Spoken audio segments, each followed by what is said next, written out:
Operation ಸಿಂಧೂರದ ಬೆನ್ನಲ್ಲೇ ಪಾಕಿಸ್ತಾನದ ಕುತಂತ್ರ ನಡೀತಾ ಇದೆ. ಪಂಜಾಬ್ ಮೇಲೆ 2 ಕ್ಷಿಪಣಿ ದಾಳಿಗೆ ಪಾಕ್ ಯತ್ನ ನಡೆಸಿದೆ. ಚೀನಾ ನಿರ್ಮಿತ 2 ಕ್ಷಿಪಣಿ ಉಡಾಯಿಸಿದೆ ಪಾಕಿಸ್ತಾನ. PL-15E ಕ್ಷಿಪಣಿಯನ್ನ ಉಡಾಯಿಸಿದೆ ಪಾಕ್. ಏರ್ ಟು ಏರ್ ದಾಳಿ ಮಾಡುವ ಸಾಮರ್ಥ್ಯದ ಕ್ಷಿಪಣಿ ಇದು. ಆಕಾಶದಲ್ಲೇ ದಾಳಿ ಮಾಡುವಂತಹ PL-15E ಮಿಸೈಲ್ ಇದು. ಮಧ್ಯರಾತ್ರಿ 1 ಗಂಟೆ ಸುಮಾರಿಗೆ ಈ ಕ್ಷಿಪಣಿ ಹಾರಿ ಬಂದಿದೆ. ಹೋಶಿರ್ಪುರದಲ್ಲಿ 2 ಕ್ಷಿಪಣಿಯನ್ನ ನಮ್ಮ ಭಾರತೀಯ ಸೇನೆ ಉಡೀಸ್ ಮಾಡಿದೆ. ಕ್ಷಿಪಣಿ ಬರ್ತಾ ಇದ್ದಂತೆ ಡಿಫೆನ್ಸ್ ಸಿಸ್ಟಮ್ ಹೊಡೆದುರುಳಿಸಿದೆ. ಹೇಳ್ತಾ ಇದ್ವಿ ಕ್ಷಿಪಣಿ ದಾಳಿಯನ್ನ ನಡೆಸ್ತಾ ಇದೆ ಪಾಕಿಸ್ತಾನ ಅಂತ. 2 ಕ್ಷಿಪಣಿಯ ದಾಳಿಯನ್ನ ನಡೆಸುವಂತಹ ಪ್ರಯತ್ನ ಪಾಕಿಸ್ತಾನ ಮಾಡಿದೆ. ಏನು ಈ 2 ಕ್ಷಿಪಣಿಗಳು?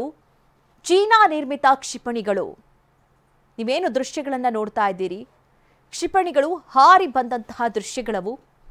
ಆದರೆ ನಮ್ಮ ಗಡಿಯನ್ನು ಕೂಡ ದಾಟೋಕೆ ಸಾಧ್ಯವಾಗಿಲ್ಲ. ಆ ಕ್ಷಿಪಣಿ ಬರ್ತಾ ಇದ್ದಂತೆಯೇ ನಮ್ಮ ಏರ್ ಡಿಫೆನ್ಸ್ ಸಿಸ್ಟಮ್ ಅದನ್ನು ಹೊಡೆದುರುಳಿಸಿದೆ. ಹೊಡೆದುರುಳಿಸಿರುವಂತಹ ಫೋಟೋಸ್ಗಳನ್ನು ಕೂಡ ನೀವು ಇನ್ನೊಂದು ಭಾಗದಲ್ಲಿ ಗಮನಿಸ್ತಾ ಇದ್ದೀರಿ.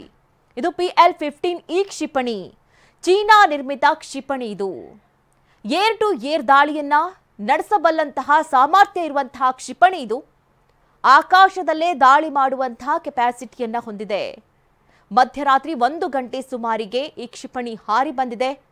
ಹೋಶಿರ್ಪುರದಲ್ಲಿ 2 ಕ್ಷಿಪಣಿಯನ್ನ ನಮ್ಮ ಭಾರತೀಯ ಸೇನೆ ಹೊಡೆದುರುಳಿಸಿದೆ. ಕ್ಷಿಪಣಿ ಬರ್ತಾ ಇದ್ದಂತೆ ನಮ್ಮ ರಾಡರ್ ಅದನ್ನ ತಿಳ್ಕೊಂಡಿದೆ. ನಂತರ ಏರ್ ಡಿಫೆನ್ಸ್ ಸಿಸ್ಟಮ್ ಅದನ್ನ ಹೊಡೆದುರುಳಿಸಿದೆ. ನೋಡಿ, ಪಾಕ್ ಯಾವ ರೀತಿ ತನ್ನ ಮೊಂಡುತನವನ್ನ ಮತ್ತೆ ಮುಂದುವರಿಸಿದೆ ಅನ್ನೋದು. ಒಂದು ಕಡೆ ಹೇಳ್ತಾರೆ ಅಲ್ಲಿನ ನಾಯಕರು, ರಕ್ಷಣಾ ಸಚಿವರು, ನಾವು ಇದನ್ನ ಇಲ್ಲಿಗೆ ನಿಲ್ಲಿಸೋಕೆ ಸಿದ್ಧವಿದ್ದೇವೆ, ಚರ್ಚೆಗೆ ಸಿದ್ಧವಿದ್ದೇವೆ ಅನ್ನುವಂಥ ಮಾತನ್ನ ಹೇಳುತ್ತಾರೆ. ಇನ್ನೊಂದು ಕಡೆ ಈ ರೀತಿ ಅಪ್ರಚೋದಿತ ದಾಳಿಯನ್ನ ನಡೆಸ್ತಾ ಇದ್ದಾರೆ. ಶೆಲ್ಸ್ಗಳ ದಾಳಿ ನಡೀತಾ ಇದೆ. ಕ್ಷಿಪಣಿ ದಾಳಿಯನ್ನ ಕೂಡ ಮಾಡೋದಕ್ಕೆ ಮುಂದಾಗಿದ್ದಾರೆ. ನಾಗರಿಕರನ್ನೇ ಗುರಿಯಾಗಿಸಿಕೊಂಡು ಪಾಪಿ ಪಾಕಿಸ್ತಾನ ಪದೇ ಪದೇ ಇಂತಹ ಅಟ್ಯಾಕ್ಗಳನ್ನ ಮಾಡ್ತಾ ಇದೆ. ಈಗಾಗಲೇ ಸಾಕಷ್ಟು ಸಂಖ್ಯೆಯಲ್ಲಿ 15ಕ್ಕೂ ಹೆಚ್ಚು ನಾಗರಿಕರು ಸಾವನ್ನಪ್ಪಿದ್ದಾರೆ. ಬೇಕು ಅಂತಲೇ ಈ ರೀತಿಯ ಅಪ್ರಚೋದಿತ ದಾಳಿಯನ್ನ ನಡೆಸ್ತಾ ಇದೆ ಪಾಪಿ ಪಾಕಿಸ್ತಾನ. ಇನ್ನೂ ಕೂಡ ಪಾಕಿಸ್ತಾನ ಬುದ್ಧಿ ಕಲ್ತಂತೆ ಕಾಣಿಸ್ತಾ ಇಲ್ಲ. ಈ ಹಿಂದೆಯೂ ಕೂಡ ಸಾಕಷ್ಟು ಬಾರಿ ಏರ್ ಸ್ಟ್ರೈಕ್ ಅನ್ನುವಂಥ ಏರ್ ಸ್ಟ್ರೈಕ್ ಮುಖಾಂತರವಾಗಿ ಬುದ್ಧಿ ಕಲಿಸುವಂತಹ ಪ್ರಯತ್ನಗಳು ನಡೀತು. ಮೊನ್ನೆಯೂ ಕೂಡ ಉಗ್ರ ತಾಣಗಳಿಗೆ ನೆಲೆ ನೀಡಿದಂತಹ ಪಾಕಿಸ್ತಾನಕ್ಕೆ ಆ ಎಲ್ಲ ನೆಲೆಗಳನ್ನು ಉಡೀಸ್ ಮಾಡಲಾಗಿತ್ತು. ಆದರೂ ಕೂಡ ಮತ್ತೆ ಮತ್ತೆ ಇಂತಹ ವ್ಯರ್ಥ ಪ್ರಯತ್ನವನ್ನ ಮಾಡ್ತಲೇ ಇದೆ. ಆಪರೇಷನ್ ಸಿಂಧೂರ್ಗೆ ಬೆಂಗಳೂರಿನ ಡ್ರೋನ್ಗಳನ್ನ ಬಳಕೆ ಮಾಡಲಾಗ್ತಾ ಇದೆ.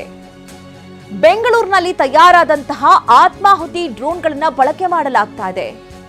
ಅಲ್ಫಾ ಡಿಸೈನ್ ಮತ್ತು ಇಸ್ರೇಲ್ನ ಎಲ್ಬಿಟ್ ಸೆಕ್ಯೂರಿಟಿ ಸಿಸ್ಟಮ್ ಇದು.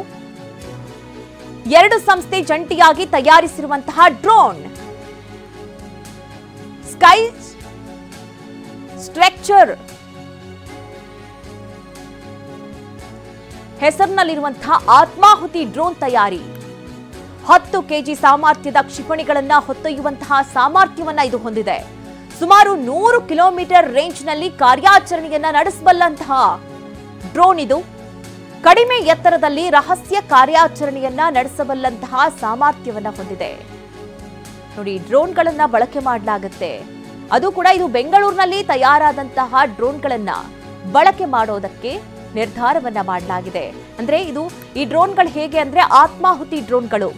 ಇದು ಅಲ್ಲಿ ಹಾರ್ ಹೋಗಿ ನಂತರ ಅಲ್ಲೇ ಬ್ಲಾಸ್ಟ್ ಆಗತ್ತೆ, ಮತ್ತೆ ಸುತ್ತಮುತ್ತದ ತನ್ನ ಪ್ರದೇಶಗಳನ್ನ ಸ್ಫೋಟಿಸುತ್ತೆ. ಇಂತಹ ಒಂದು ಆತ್ಮಾಹುತಿ ಡ್ರೋನ್ಗಳನ್ನ ಬೆಂಗಳೂರಿನಲ್ಲಿ ತಯಾರು ಮಾಡಲಾಗುತ್ತೆ.